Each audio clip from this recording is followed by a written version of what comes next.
अस्सलाम वालेकुम नाज़रीन, नवां ॾिसी रहियो HRJDO न्यूज़ ऐं आऊं आहियां वज़ीर उनड़। काज़ीअहमद लॻ हिकु लिंग कंडाड़ींदड़ वाक़ियो ॻोठ अली नवाज़ चांडियो में पेश आयो।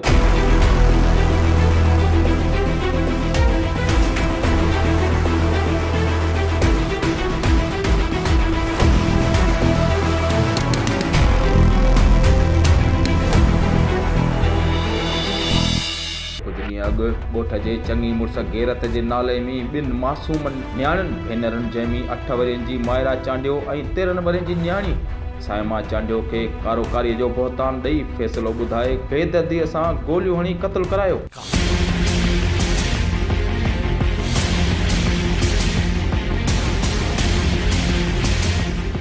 वॾे अफ़सोस जी ॻाल्हि उहा आहे त न्याणियुनि जे वालिदैन खे पंहिंजे बेगुनाह क़त्ल थी वियल नारियुनि जो तॾो न करणु ॾिनो वियो। ॻोठ जे चङी मुड़स पंहिंजा पालियल धाड़ियल न्याणियुनि जे वालिद ॾे मोकिले मौतमार धमकियूं ॾेई आख़िरकार ॻोठ मां लॾाए छॾियो, पर अफ़सोस उन वाक़िए ते मीडिया खे परे रखियो वियो। जॾहिं त पब जो थाणी ते केस दाख़िल कयो वियो, पर पुलिस खां शायदि कातिल ऐं चङा मुड़स ॾाढा आहिनि जेके सरेआम घुमी रहिया आहिनि। HRJDO न्यूज़ जे सहाफ़ी मोहबजून जे मुसलसल महिनत ऐं ख़बरनि हलाइण खां पोइ अॼु पीपल्स पार्टी PS40 जो MPA सरदार ख़ान मोहम्मद डहरी क़त्ल थी वियल मासूम न्याणियुनि जे वारसनि वटि लड़ी आयो।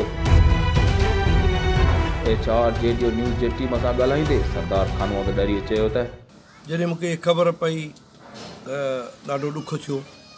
जेका मूंखां आमदनी थी सघी आहे हिन ग़रीब सां मूं कई आहे। हिन वीचारे जा ग़रीब पहिरीं नौजवान जेके आहिनि एक्सीडेंट में फोत थी चुका आहिनि ऐं हिकिड़ी जात ॿिनि न्याणी जो क़त्ल ऐं 12 सालनि जी ॿी 9 सालनि जी, त असांजे इलाइक़े लाइ वॾी हिकिड़ी तोहमत बि आहे ऐं वॾी ॾुख वारी ख़बर बि आहे।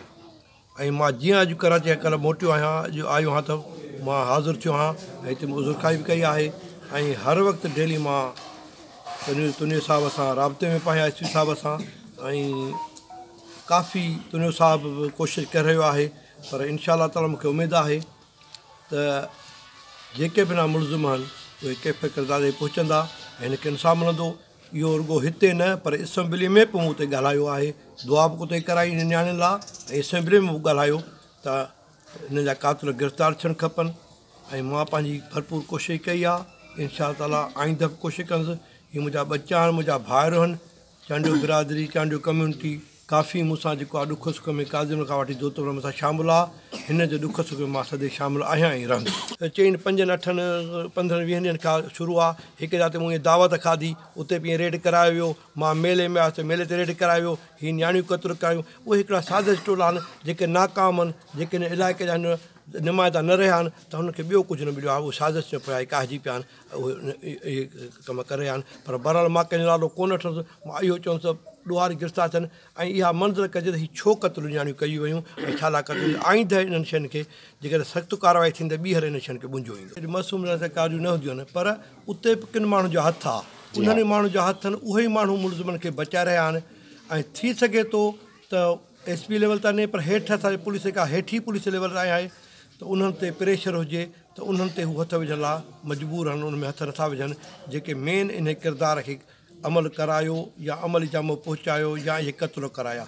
दादो जो अफ़सोस वाक़िया, दादो में हिकु वाक़ियो थियो आहे न्याणीअ जो, त उते मीडिया बि खयो आहे। मां मीडिया खां बि दावा कंदुसि त मीडिया सभु उमिरि अहिड़नि केसनि जी खणंदी आहे। उते मीडिया काफ़ी हाईलाइट कयो हुन केस खे ऐं हिन केस खे असांजी मीडिया तरफ़ां इहो आहे त मीडिया हिनखे वधि में वधि हाईलाइट करे। असांजो ॿियो कुझु बि न आहे, असांजो इहो चवणु आहे त हिन जा मुलज़िम गिरफ़्तार थियनि ऐं हिनखे इंसाफ़ मिले।